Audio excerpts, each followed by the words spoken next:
And they continually believe, well, we can adjust our position. People do not trust you.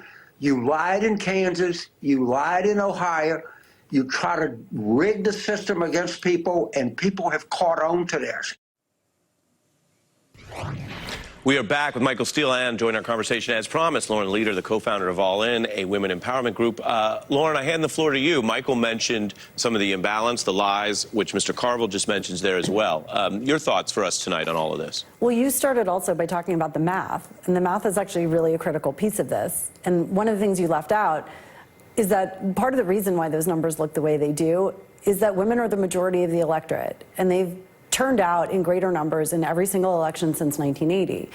And I think when we look at the questions about turnout and what we might expect in 24, we've been polling this really since Dobbs was overturned. And what we've seen over and over again is that for women voters, obviously for Democratic women, but also really importantly for independent women, for suburban women, and for, frankly, a growing segment of Republican women in the electorate, especially in key states, abortion, it's not just that it's on their list of things that matter. It is the #1 most critical voting issue. It is the thing that they are voting on.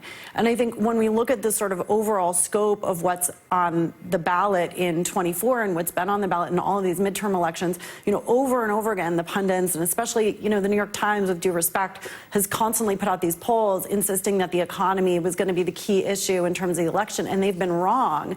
And the reason that they've been wrong is because when you poll on just sort of like a list of issues, people are going to talk about the economy.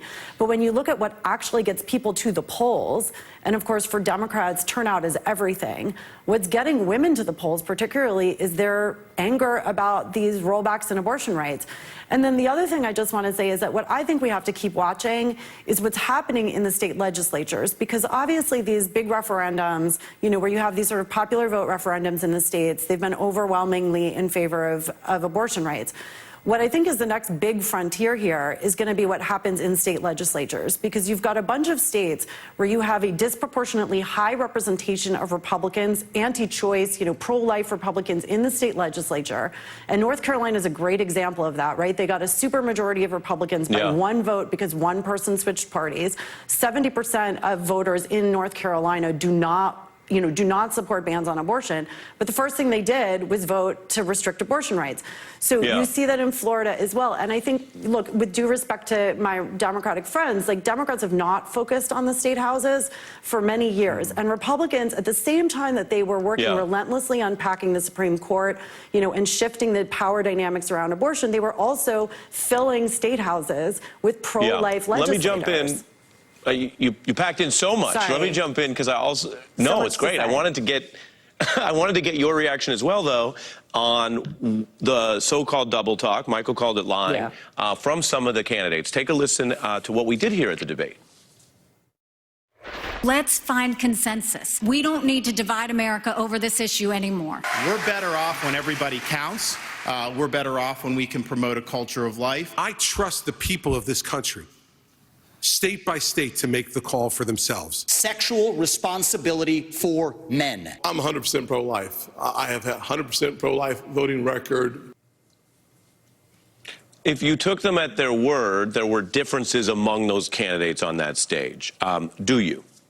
I think Nikki Haley is the only one that I'm sort of concerned about, because I think as the only woman in the Republican field, I think she had an opportunity to take a different tack, which really would be to say, leave it to the states, and this is a freedom issue, and women should have the right to make up their own decisions in these state elections. Instead, she's equivocated by basically saying, you can't pass this anyway, so let's leave it alone, which I think is sort of a missed opportunity for her, especially as she climbs in the polls in places like New Hampshire and Iowa. She's now, tied for second with DeSantis, and I think going to start breaking out even more. Look, nobody knows what to do. I think this has been 50 years of, Michael knows this, 50 years of talking points and frankly a lot of funding from the Christian right and groups, the anti-abortion groups. There's a whole realignment, and I think a lot of Republican candidates at the state and national level, they literally don't know what to say because the sands shifted so fast. The whole climate, 50 years of politics has been turned upside down since Dobbs. Michael?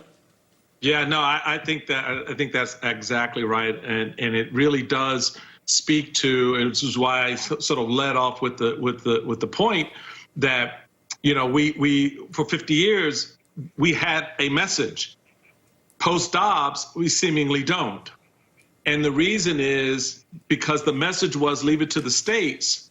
The states now have it, and the people don't like what the states are doing. There's no countermeasure to that. You have no way to express, oh, well, no, that's okay, that's fine. So you have Lindsey Graham coming out and saying, well, national ban. The reality of it is, for someone like Nikki, and I think you're right, Nikki's trying to find a way to slice and dice because she's in a Republican primary. She's got to get to the Republican primary. She's got to try to hold that pro-life flank while she actually also tries to move to a different space, which is why she says what she says. To your point, the challenge is going to be, if you catch Trump, get the nomination, how then will you talk about this issue, not just to Democratic and independent women, but to Republican women who, as you pointed out, are also sliding away from the Republican position on this issue because they're thinking about their daughters and their granddaughters and the fact that they had a right as young women that their daughters and granddaughters won't have, and that goes beyond partisan politics. Yeah. Yeah. I mean, Ari, yeah, really showed important. Charlie I'm over on time, which is not my fault because I got Joy and other things coming up. But Lauren and Michael, I want to thank you both for joining me here in this important segment. We gave it 2 blocks because we wanted to really get into it as our lead story. Thanks to both of you. I will tell folks what's coming up there.